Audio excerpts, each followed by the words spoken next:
अस्सलाम वालेकुम, कैसे हैं आप लोग? उम्मीद करती हूँ आप सब ठीक होंगे और ये भी उम्मीद करती हूँ कि आपकी तैयारी बहुत अच्छी जा रही होगी। मैंने पूरी कोशिश की है और हमेशा जब भी कोई सीरीज़ आती है या कभी कभी भी कोई टेस्ट आता है तो मैं पूरी कोशिश करती हूँ कि मैं आपको जितना हेल्प कर आपकी जितनी हेल्प कर सकती हूँ मैं आपके लिए करूँ। तो आई होप मेरी ये जो वीडियोज़ हैं आपके लिए ज़रूर हेल्पफुल हुई होंगी। अगर हुई हैं तो प्लीज़ वीडियो को लाइक कीजिएगा और कमेंट में ज़रूर अपना फीडबैक दिया करें। बहुत कम आप देते हैं लेकिन ज़रूर दिया करें। तो आपको पता है कि जब एसटीएस की बात आती है तो इसमें मैथ पोर्शन में ज्योमेट्री के सवाल लाजमी आते हैं और ये मेरा एक्सपीरियंस रहा है एसटीएस के साथ। तो अक्सर बच्चे जो है वो कंफ्यूज हो जाते हैं। तो बेसिक चीज़ें तो आपको पता होनी चाहिए, जैसे एरिया है, पेरीमीटर है और वॉल्यूम है।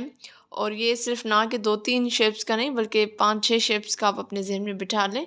तो आज की इस वीडियो में सिर्फ और सिर्फ मैं एरिया के बारे में बात करूँगी, डिफरेंट शेप्स का एरिया कैसे आप मालूम कर सकते हैं। और इंशाल्लाह नेक्स्ट कमिंग वीडियो में पेरीमीटर एंड वॉल्यूम के ऊपर बात होगी। तो सबसे पहले एक मैं शेप बना लेती हूँ, जैसे ये एक मैं रेक्टेंगल बना लेती हूँ। तो एरिया बेसिकली ये जो अंदर का पोर्शन होता है इसको हम एरिया कहते हैं। अगर हमें अंदर के पोर्शन की कैलकुलेशन करनी हो तो ये एरिया है, ठीक है। एक और मैं आपको अंडरस्टैंडिंग के लिए एक शेप बना रही हूँ। ये मैंने एक ब्लॉक्स बना दिए हैं, ठीक है। और ये 1, ये 2, ये 3, ये 4, ये 5, ये 6, ये 7, ये 8 और ये 9। और ये अज्यूम करेंगे इनकी शेप साइज़ जो वो सेम है, ठीक है। ये 1 से लेकर 9 तक। तो एक शेप तो ऐसी बनी हुई है। एक और शेप बना लेते हैं इसी में ही।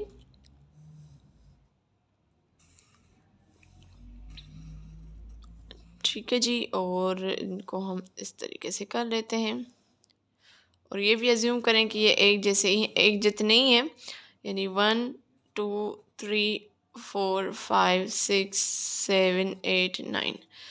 ठीक है, इसमें भी 9 इसमें भी 9, तो इनका मतलब क्या है कि इनका एरिया क्या होगा, सेम ही होगा। इसको एक और तरीके से मैं आप लोगों के साथ रखती हूँ, ठीक है। इसको बल्कि हम ऐसे रखते हैं, ठीक है। ये हो गया जी, और इसको हम इस तरीके से लेकर आते हैं, ठीक है। एक ये मैंने शेप बना ली है। तो इसको देखें, ये हम करें 1 2 3 4 5 6 7 8 9। तो ये डिफरेंट शेप्स हैं लेकिन इनका जो एरिया है वो सेम ही है। तो फॉर एग्जांपल अगर मुझे इनको कलर करना है, तो अगर कि इनकी टाइल्स के अंदर कलर करना है तो कितना पेंट आएगा, जितना इसमें आएगा उतना इसमें आएगा उतना इसमें आएगा। क्यों? क्योंकि इनके एरिया सेम है। ये जनरल अंडरस्टैंडिंग आपको अपने जहन में बिठानी है। अब इनके कुछ शेप्स की तरफ आते हैं।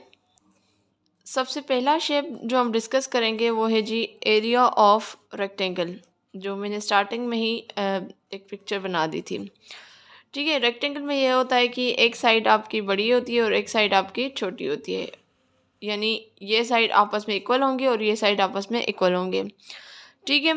यानी फॉर एग्जांपल अगर हम इसकी जो विड्थ है वो कह रहे हैं कि ये 5, ठीक है, 5 मीटर है, 5 मीटर कह देते हैं। तो ये आपकी है जी 3 मीटर, ठीक है। ये इसका है। तो हमें इसका क्या मालूम करना है, एरिया। तो इसका जो फार्मूला है वो फार्मूला आप जहन में रख लें। इसका जो फार्मूला है वो है विड्थ इंटू हाइट, यानी area of rectangle is equal to width into height. जो भी होगा आपने उनको मल्टीप्लाई करना है। विड्थ 5 है, हाइट जो 3 है, यानी ए इज इक्वल टू 5 3 15। ठीक है जी, ये आपके पास जो है इसका आ गया। आई होप यहाँ तक ये बात क्लियर हो गई होगी। अब हम आ जाते हैं एरिया ऑफ सर्कल की तरफ। तो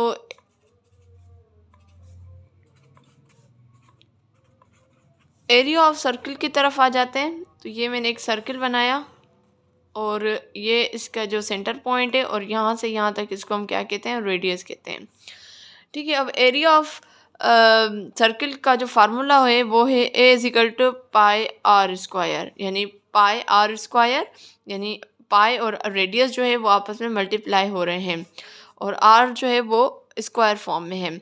तो जहाँ यहाँ पे हमें जो आर है वो इन्होंने, यानी रेडियस जो है वो अगर 3 मीटर दिए, तो अब हम इसका पाई की वैल्यू हम सबको पता है, पाई की वैल्यू है जी 3.14 मल्टीप्लाई रेडियस 3 के बराबर है, तो हम इसको स्क्वायर कर देंगे, यानी a is equal to 3.14 multiply 3 × 9। अब हम इसको सॉल्व कर लेते हैं, तो इसका जो आंसर आएगा वो आएगा 28.27। ये जी इसका आंसर आ गया। ठीक है, आई होप इसमें कोई कन्फ्यूजन नहीं है, कुछ भी नहीं है। आपने सिर्फ ये बेसिक चीज़ें जो है वो अपने जहन में बिठा देनी हैं। फार्मूले आपको याद रखने हैं, फार्मूलाज जो भी हैं डिफरेंट शेप्स के आपको जहन में रखना है। ठीक है, अब आते हैं नेक्स्ट क्वेश्चन की तरफ। अब जो है वो एरिया ऑफ ट्रायंगल की बात हो रही है।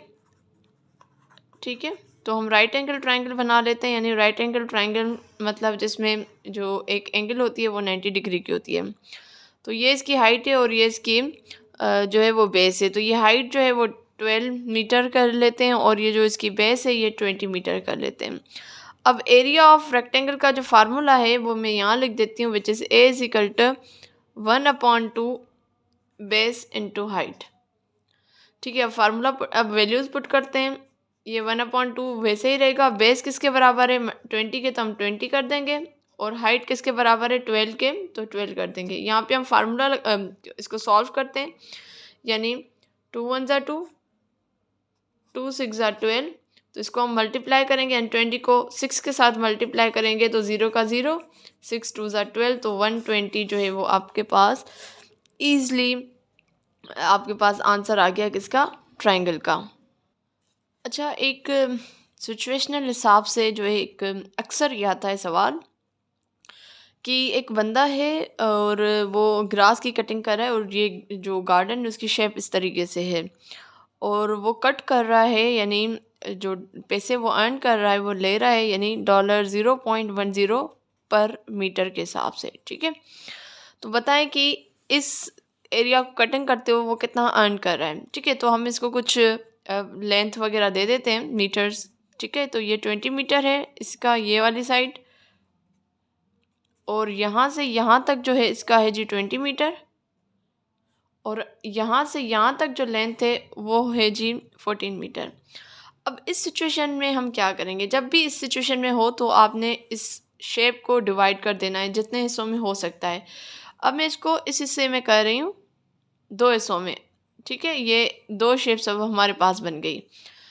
अब एक चीज़ जो मैंने मिस की है, मैं आपको बता दूं कि एरिया ऑफ स्क्वायर किसके बराबर होता है, वो होता है, यानी अगर मैं स्क्वायर को ऐसे कंसिडर करें तो ऐसे स्क्वायर हो जाएगा, जिससे भी आप उसको नाम देंगे वो बेसिकली वही स्क्वायर हो जाएगा।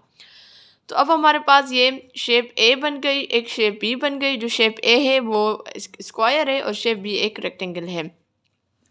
तो सबसे पहले हम एरिया ऑफ ए मालूम कर देंगे, area of A which is square. तो स्क्वायर किसके बराबर होता है, एरिया ऑफ स्क्वायर बराबर होता है जी, मैं इसको ए कंसिडर करें यानी ए स्क्वायर, तो हम इसमें वैल्यू पुट कर देंगे, यानी ए स्क्वायर मीन ए किसके बराबर है, ए आपका बराबर है जी 20 मीटर, क्योंकि ये भी 20 है ये भी 20 है, तो ये 20 स्क्वायर मीन्स ये हो जाएगा आपका 20 मल्टीप्लाई 20, तो ये हो जाएगा 20 2 2 सा 4, तो ये आपके पास 400 मीटर स्क्वायर आ गया। ये 1 मीटर और दूसरा मीटर ये यूनिट हो गया। मैंने शायद पीछे यूनिट्स नहीं करवाया, तो इसको भी आप ज़रूर देख लीजिएगा। ये हमारे पास एरिया ऑफ शेप ए यानी स्क्वायर हमें मिल गया। अब हम आते हैं शेप 2 की तरफ, which is area of B. Area of B जो है वो आपका ट्रायंगल है। क्या है, ट्रायंगल है, यानी एक तरफ आप उन्होंने आपको बेस और एक तरफ आपको उन्होंने हाइट यानी दी है। ठीक है, तो एरिया ऑफ ट्रायंगल किसके, इसका फार्मूला क्या होता है, इसका फार्मूला होता है 1/2 base into height. Value put करेंगे, ये 1/2 हो गया। बेस किसके बराबर है 20 के बराबर है जी, और हाइट किसके बराबर है जी 14 के, तो 14 हो गया। अब 2 1 ज़ा 2, 2 7 ज़ा 14, इसको हम रखेंगे, यानी 0 का 0, 7 2 ज़ा 14, तो ये आपके पास 140 मीटर स्क्वायर हो गया। अब आपने क्या करना है, ये जो एरिया ऑफ ए और एरिया ऑफ बी ये जो दोनों आपको मिली हैं उनको आपने ऐड करना है, यानी टोटल एरिया आपने निकालना है कि हुआ कितना है। तो टोटल एरिया कैसे होगा, यानी एरिया ऑफ ए उसको ऐड करेंगे आप एरिया ऑफ बी के साथ। तो एरिया ऑफ ए हमने ऑलरेडी मालूम किया था विच इज़ 400, और एरिया ऑफ बी हमने अभी मालूम किया विच इज़ 140। इन दोनों को आप ऐड करेंगे 0 4 5, तो 540 मीटर स्क्वायर बेसिकली इसकी टोटल एरिया है जिसकी उसने कटिंग की है। पर मीटर जो है, पर स्क्वायर मीटर किसके बराबर था? वो था जी आपका, यानी उस बंदे ने अर्न कितना किया है, वो किया है उसके लिए $0.10 वो ले रहा है। तो टोटल हमारे पास एरिया कितना है 540, तो इसको आप मल्टीप्लाई करेंगे तो आपके पास आ जाएगा $54। ठीक है, $54 बेसिकली वो अर्न कर रहा है सिर्फ इस कटिंग से। ठीक है, तो ऐसे सवाल आते हैं। ये देखिए, अगर आपके पास ये वैल्यू आ गई तो विद इन आप 1 मिनट 2 मिनट में कर लेंगे अगर आपको चीज़ें पता है। जब बंदे को चीज़ें ही नहीं पता तो फिर वो वहाँ पे कंफ्यूज हो जाता है और फिर उसको समझ नहीं आता। अच्छा, हमने ट्राइंगल, स्क्वायर, रेक्टेंगल की बात कर ली। अब हम बात करते हैं जी पैरेललोग्राम की। तो इसकी शेप थोड़ी सी ऐसी होती है, तिरछी होती है इस तरीके से ना, मतलब आई होप मेरी ड्राइंग इतनी अच्छी नहीं है, इस तरीके से होती है। ठीक है, तो इसका जो फार्मूला है, इसका फार्मूला भी उसी तरीके से होता है, यानी एरिया होता है बेस इनटू हाइट, यानी ये बेस है और ये जो है हाइट है। ठीक है ना, ये वाला जो है हाइट है। ठीक है, उसके बाद हम आ जाते हैं जी ट्रेपोजाइड या ट्रेपेजियम जिसको हम कहते हैं, यानी इसकी इस तरीके से शेप होती है, ये यहाँ इस तरीके से, सॉरी मैं यहाँ पे बना लेती हूँ। ठीक है, एरिया ऑफ ट्रेपेजियम ये एक इस तरीके से होता है और ये थोड़ा सा आपका ना तिरछा होता है। आई होप मैं थोड़ा सही बना रही हूँ। ठीक है, तो ये आपका हो जाएगा ए, ये थोड़ा साइज में छोटा होता है, ये बड़ा होता है, ये हो जाएगा बी और ये हो जाएगा हाइट। अब इसका एरिया, इसका फार्मूला क्या है ट्रेपेजियम का? इसका होता है जी, मैं यहाँ पे लिख देती हूँ। ठीक है, ये होता है जी आपका 1/2 ए प्लस बी, और ये हाइट जो है वो मल्टीप्लाई होगी। ठीक है, ये इसका एरिया ऑफ ट्रेपेजियम का है। उसके बाद सर्किट की हमने बात कर दी। अब हम आ जाते हैं जी सेक्टर की तरफ। तो जो ये पिज़्ज़ा का एक पीस होता है वो सेक्टर है। ठीक है, तो ये इसको कहते हैं जी हम थीटा, और ये इसका रेडियस होता है। तो सेक्टर का जो फार्मूला है वो है जी 1/2 multiply r square multiply theta. ठीक है, थीटा बेसिकली एंगल है, वो आपको एंगल देते हैं। और फिर इंशाल्लाह कोशिश करूँगी कि कमिंग वीक में मैं थोड़े इनके ऊपर भी 1-2 टॉपिक्स क्वेश्चन जो है वो आप लोग के साथ शेयर करूँ। लेकिन आपको ये बेसिक चीज़ें आपको ज़रूर पता होनी चाहिए। आई होप आज की वीडियो आपके लिए हेल्पफुल होगी। अगर हेल्पफुल है तो मैं रिपीट करती हूँ अपने वर्ड्स, चैनल को सब्सक्राइब कीजिएगा, फीडबैक ज़रूर दीजिएगा, वीडियो को लाइक कीजिएगा। इंशाल्लाह हाज़िर होंगी मैं नेक्स्ट वीडियो में, तब तक मुझे दीजिए इजाज़त। अल्लाह हाफिज़।